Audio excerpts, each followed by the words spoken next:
Greetings, viewers, and welcome back. It's Replay Tuesday yet again, and I'm, of course, Red Rupee here, calling the shots for you as always, and alongside me, none other than... Deckard, I'm right here as always. Hope everybody's doing real good. We've got another 3v3 match coming up for you right now. This time on Mind the Gap, however. Yes, that's good.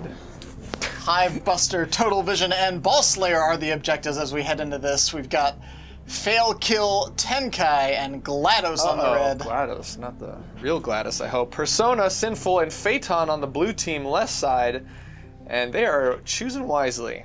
Yeah, they're taking their time with this one. It's always a little trickier when you're in the team mode because you're not just obviously assembling your own squad. That's right. And they're probably typing back and forth, trying to figure out who's bringing what. Chatting with each other, and we'll eventually get that draft figured out for us, for our side as viewers. We'll get to see their picks on the fly as it would be. Holy smokes, we got a triple tank build versus Gunner, Summoner, Tank. So, oh man, that's a lot of ice. There's 3 ice on the field now.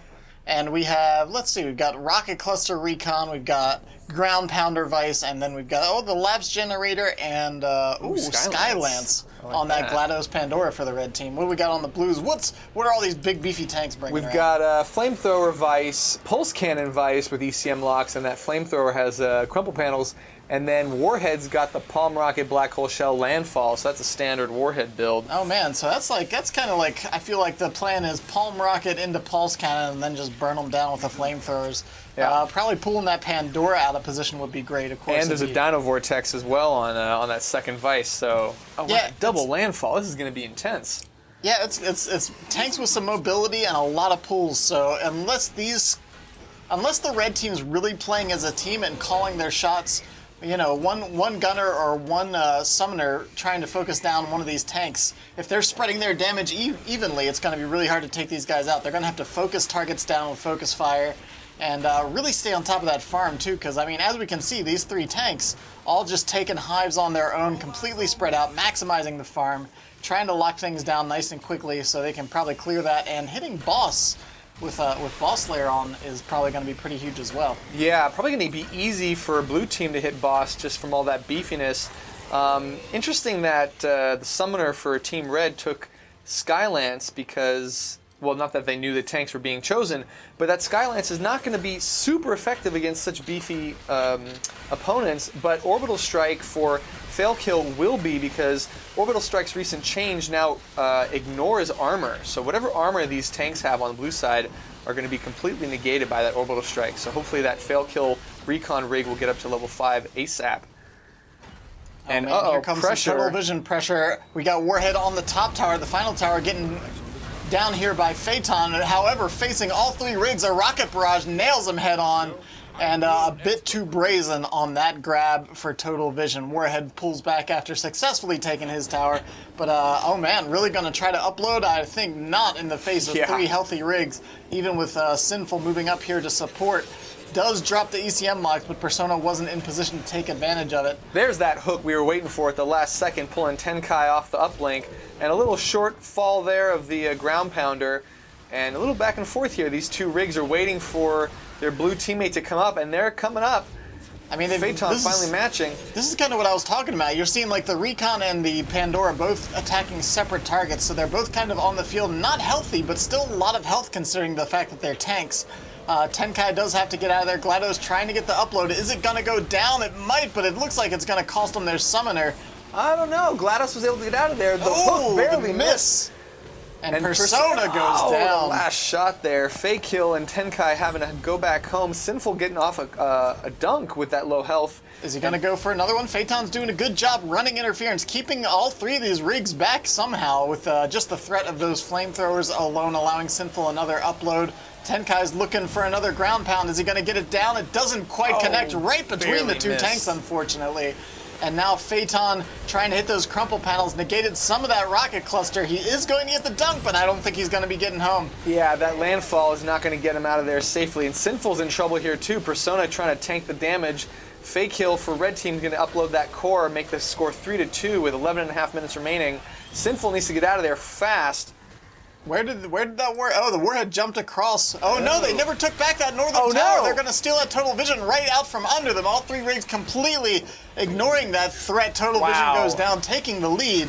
to 5-2. They got those 3 core uploads in pretty excellent fashion there in that first team engagement, and then locking down the total vision, which red team wasn't quite apt enough to counter. That was the first level 2 hive to go down at the 11-minute and 15-second mark. So looking around 9:15 as that tier 3 will jump up, and Hive Buster will be available. Look at that Persona pulling Faylkill off the uplink there from afar. Between the stun and that pull, it's going to be very difficult to pull off that those uplinks if the tanks are looking to disturb your team composition. Yeah, and Sinful just earlier tried to cast pulse cannons on that Faylkill uplinking, and the null field had gone down just in time to prevent that. And Sinful, is Tenkei waiting for his ground pounder to go online? Oh man, it doesn't even need it. But they got the return kill on that recon as well. Persona managed to lock that down. So a rig down for both sides, but the blue rigs are looking healthier than the reds. It does have all that tank beefiness. Tanks can be very difficult to deal with on this map because, as we've mentioned before, this distance between the dropship and the uplink is very difficult. Look at this timing with the landfalls and the pulls. Good job by Glados managing to get out of there, or Glados, maybe not. The stun comes down. No. Look at that landfall. That was beautiful. Rockets coming in, just barely missing those tanks. Those rockets have quite a bit of travel time. You really need to lead your targets. I think maybe just planning it over to the left a little bit so that their only option was to either return to the dropship or stand under those rockets. Kind of put your opponents between a rock and a hard place there. But either way, Faylkill might be going down here, trying to get away from Persona, who got rooted at the last possible moment, now can't move because of that sludge tanks. Beautiful body block from Tenkei. Faylkill's going to be able to get home just fine, unless Phaeton, no way is going to catch up. So now there's the Dino Vortex, a little late from Sinful, so Tenkei was able to, or no, I take that back. Did Tenkei he did not get that upload off. And now Crumple Panels for Phaeton is keeping him alive as he uploads his 6th point.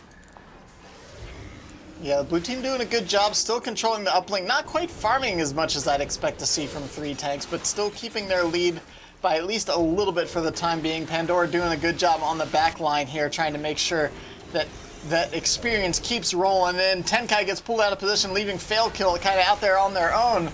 The black hole shell goes down again, preventing the shots from going to Sinful. Of course, it doesn't work on that melee ground pounder.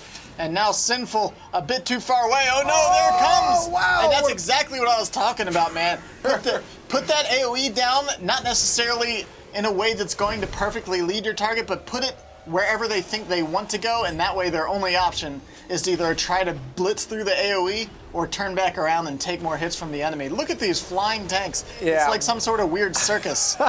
It was definitely a perfect storm with that structure in the way and the recon behind with rockets, and yeah, that Skylance was beautiful.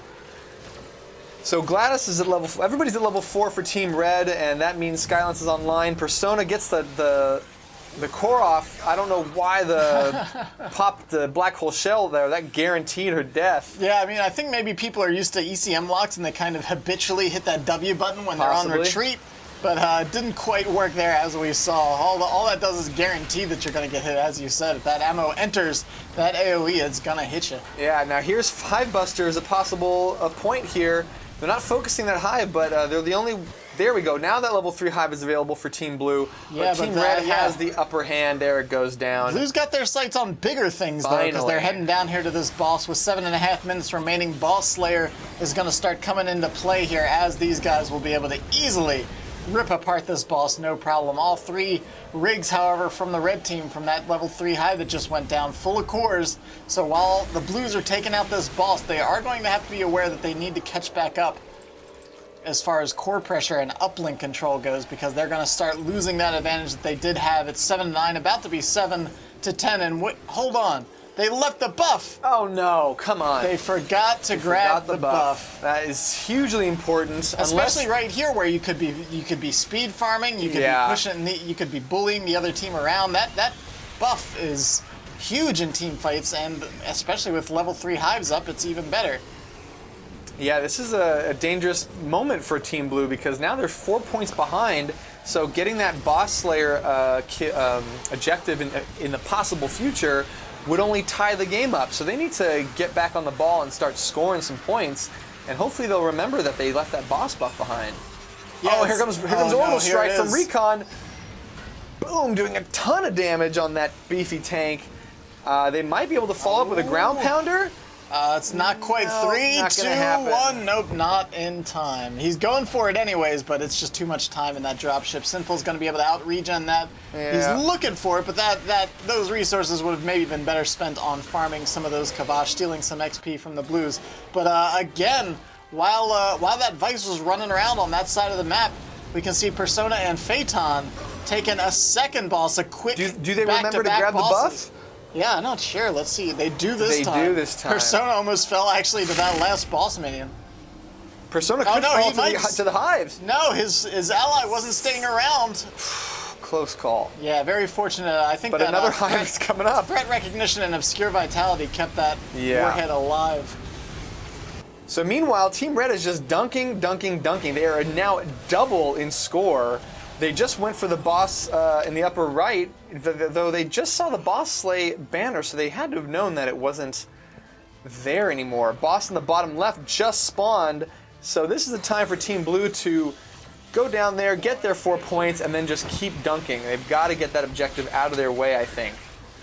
Yeah, but like you said, the gap's gotten so big over this time period. Yeah, they want to dunk a couple more cores, and I even think- with Boss Slayer. I think they need to just drop those cores off and send 2 tanks down to the boss because they don't need all 3 tanks there. There we go. Vice and Warhead on their way down. Meanwhile, Team Red has just taken another tier 2 hive, I believe it was. Yeah, they've got 2 core, or was it a tier 1 hive down there?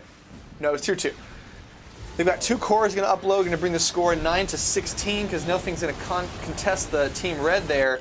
But double-handedly, they're going to take care of that boss and get those 4 points and get the score back up to almost even. Yeah, even though, like as we mentioned, it's going to be tricky right here because they're still 3 points down. They only have the 1 tier 2 hive up at the moment. The red team still has plenty to farm if they want to take out that tier 3, and the Blues are actually pretty beat up. Oh no, look at that. Lockdown armor Oh, wow. Beautiful move there. I don't even think they needed that. They didn't armor need that mastery. Army Master because Orbital Strike ignores armor, but I still loved it. So 13 to 16 with 3.5 minutes remaining. I think Red Team, to secure their win with no objectives anymore to claim, Red Team just needs to kind of guard the uplink at this point. It's good that Yeah, I they're think going they can dunk these 3 cores and Yeah. then just kind of play play it safe. the defense game. Maybe try to hop into enemy territory and steal a core if they can find one. But with 3 minutes remaining and these 2 hives still not up. There it goes. The tier 3 hive's finally up. So the blue team needs to dunk all 5 of the cores they have available now.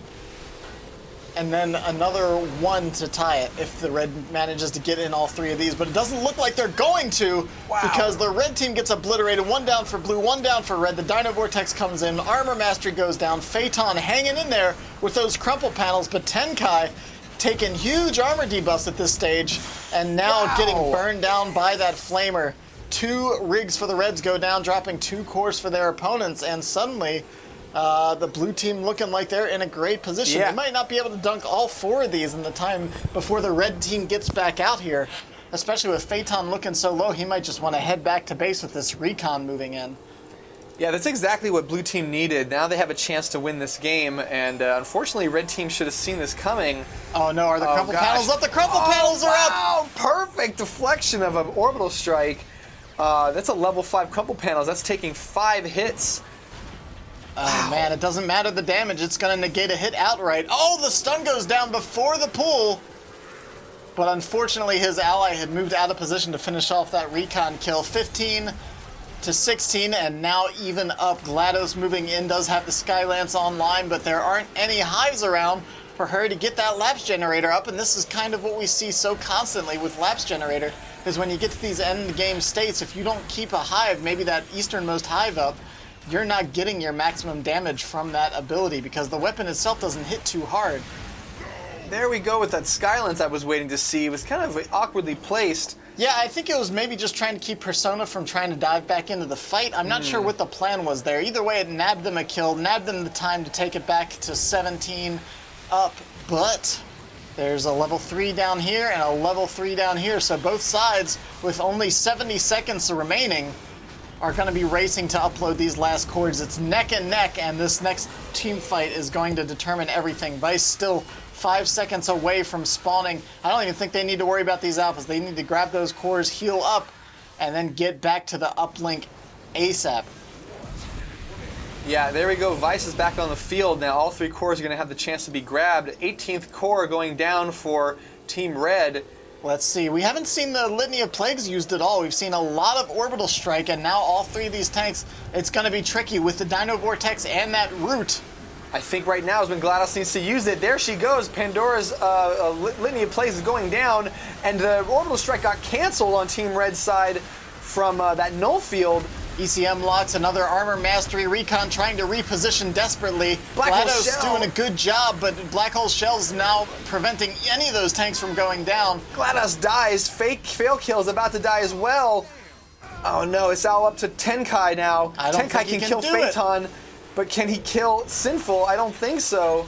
Yeah, he's built too defensively. He's only really got the ground pounder as an active ability, and you can see Sinful even pulled off to let the healthier tank lock that down. Tenkai's doing everything he can, but he just doesn't have the damage. The final core goes down, and the blue team takes it with the triple tanks. Very hard build to go against, but they did do a good job with the orbital strikes. Very close match for being against triple tanks. Triple tanks is not fun to go against. Yeah, it can be really difficult to approach that, but you just need the right stuff, I think. I mean, Recon was a great job there, and honestly, when the Summoner had her Labs Generator goons up too, between the two of them, they could actually blitz a tank down pretty easily. Yeah. But that late game situation, Glados just didn't have the damage she needed. And maybe we missed it, but I just didn't see that many Skylances. We saw, I think, a total of 2? I think we only saw the 2. There may have been another somewhere that we missed. Yeah, I mean, it does have a very long cooldown, but considering how early she got it, I would have expected to see it a little bit more. So what was that? 9 kills to 7 kills, actually, and the blue team managed to take it. I think one of those was to Kavash as well. Let's see. What is it? 12? No, that's 10. Yeah, and look at that. The blue team actually died a lot more, which is interesting considering they're the more beefy. I mean, it's a lot harder to get tanks off the upload. These guys had no interruption abilities at all. So the tanks were interrupting with palm rockets. They were interrupting with pulse cannon. Very true. So it makes it trickier. They made the red team waste, probably a minute or so, all things considered, between those 2 abilities, ripping people off uplinks, and that stacks up at the end. It does, yeah. I guess that counteracts the amount of deaths for blue team and the respawn time for those deaths because of that delay ability. But yeah, I mean, looking at this graph, you can see it kind of was back and forth a lot. That seemed like everything was all under control for the red team until this team fight right here at 3 minutes in. You can see a quick 4 or 5 uploads, and then the last couple after that final double kill there at the end. Recon and Pandora just weren't able to stay out of the line of fire. There were too many pools, too many roots. Yeah. And definitely a difficult time. I think maybe Mechanic there would have been better, because when you can outlast those tank abilities, if you have like a Healing Dome on Cortex, or if you've got widgets. Oh yeah, Healing Dome would have been real helpful. Like after those tanks blow all those cooldowns, there's not a lot they can really do to you. But if they can pull you in and blast that DPS, and you've got nothing to deal with it afterwards, that's kind of a quick end for you. So that's about it for us today. Yeah, I think that wraps us up for this particular Replay Tuesday. I know that was 2 3v3s in a row. So next week I think we'll have to go back to some one-on-one action. Yeah, that's the stuff I love. All right, well, that wraps us up. Anyways, this is, of course, Red Rupee. This is Deckard. We'll catch you guys next time. See ya, Belters.